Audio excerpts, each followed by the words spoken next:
Good morning, everyone. This research project is the result of a personal life history.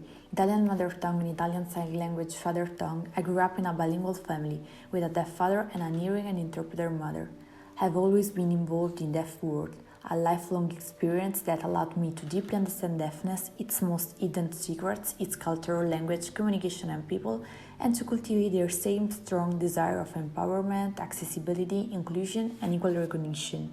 Nowadays, communication is paramount and fills our daily lives.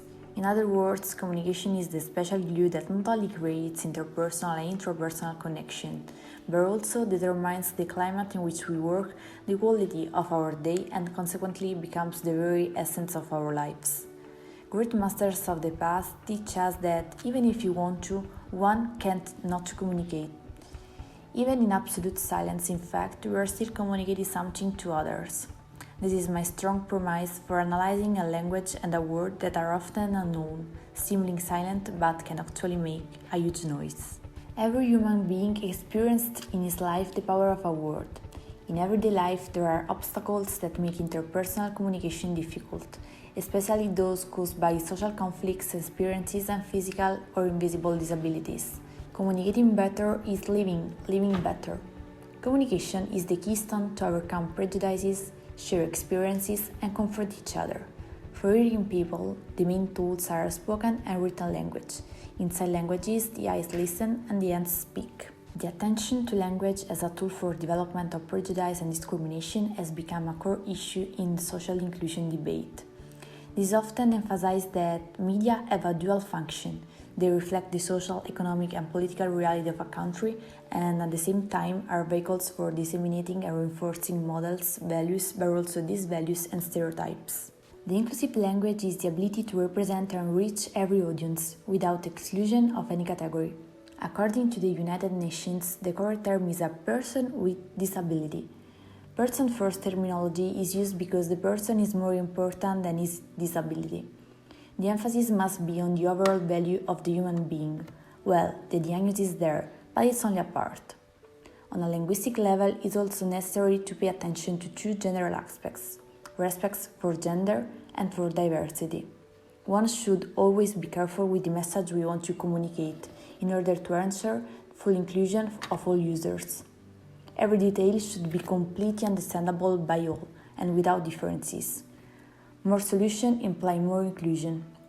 Well, this is when accessibility comes into play. Unfortunately, this wasn't respected on March 2020, a day that marked nation history with the Premier Giuseppe Conte's announcement of the state of emergency and the imminent lockdown.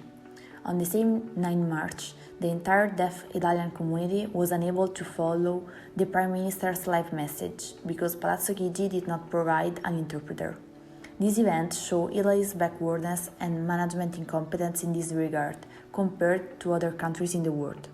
Deafness is an invisible disability. It only becomes clear while communicating. Deaf people communicate beyond the limits of the word, with hands that speak and eyes that listen. Sign languages are real languages with their own grammar, culture, and identity. This way of expression translates thoughts into something that you can see.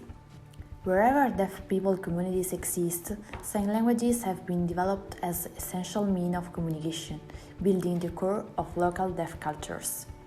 Although signs are primarily used by deaf people, they are also employed by hearing individuals, and they join deaf community, such as people who are unable to speak or who have trouble with the spoken language, people with deaf family members, such as CODA, children of deaf adults, and interpreters.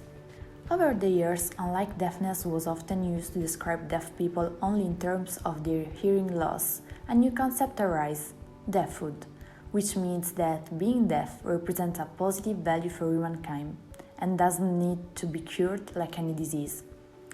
The state of being proudly deaf finds its roots in the concept of vulnerabilities as strengths. The American Sign Language, the British Sign Language, la lingua dei segni italiana, la langue dei segni française, la lingua dei signos spagnola are examples of sign languages in the world. Sign language has its own structure that differs from spoken language. The order of the basic constituents is subject, object, verb. a property also found in some spoken languages such as Latin, Basque, and Japanese. On the contrary, in spoken language, the order is subject, verb, object. The words we pronounce are the combination of sounds called phonemes. Similarly, in sign communication, signs are the combination of 4 key rhythms that are location, which is the place of sign articulation, and shape or the configuration of hands to place the fingers, orientation, which is the position of hands in relation to the signatory's body or of one hand in comparison to the other, and lastly the movement of hands to articulate a word.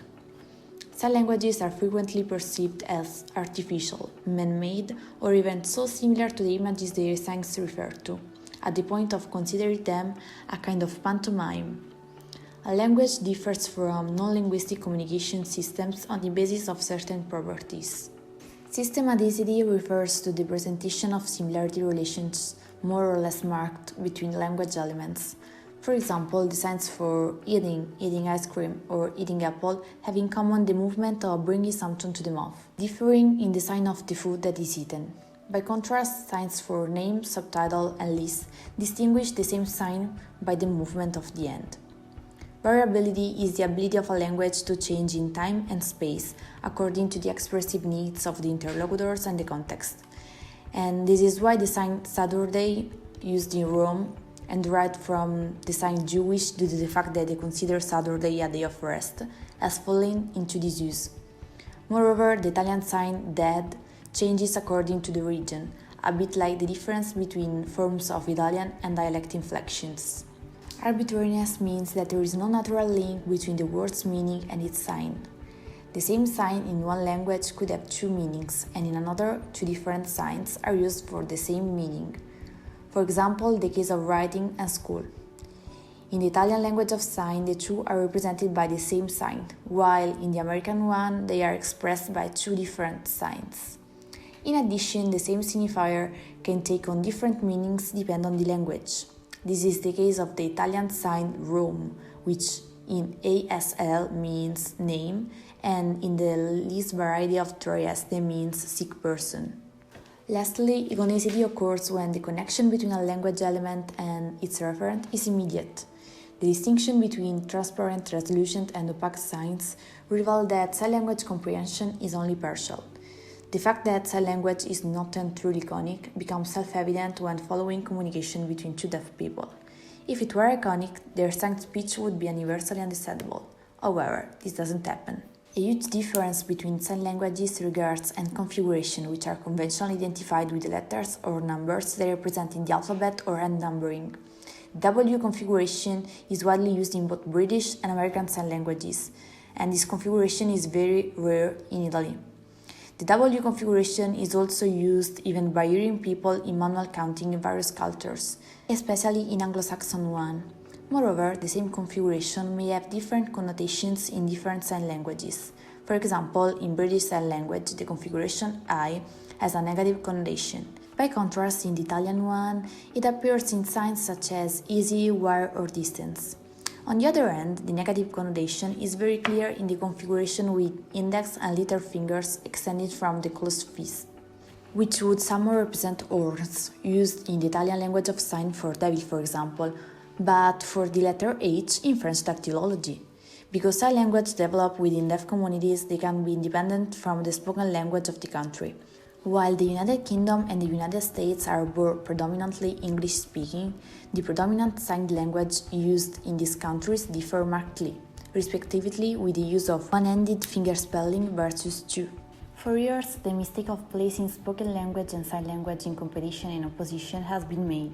On the contrary, it's fundamental having access to all communicative and linguistic opportunities.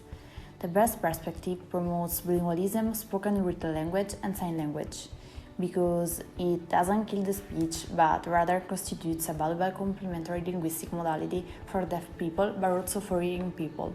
In May 2021, once the thesis has been yet completed, I have the duty and the honor of loudly stating that Italian Sign Language has finally been recognized by the Republic. The battle that led to this result has been going on for more than 10 years. This is only a starting point, not the end. The Italian Sign Language is not an abbreviation form of Italian, a pantomime or a support from the expression of spoken language. But it's a language with its own grammatical, syntactic, morphological, and lexical rules. It evolved naturally, like all languages, but with a very different structure, using both manual and non-manual components. Some languages grant deaf people equal access to communication and cultural transmission. It's a language that travels on visual gestural channel, which is integral in deaf people because they communicate beyond words through listening eyes and speaking hands.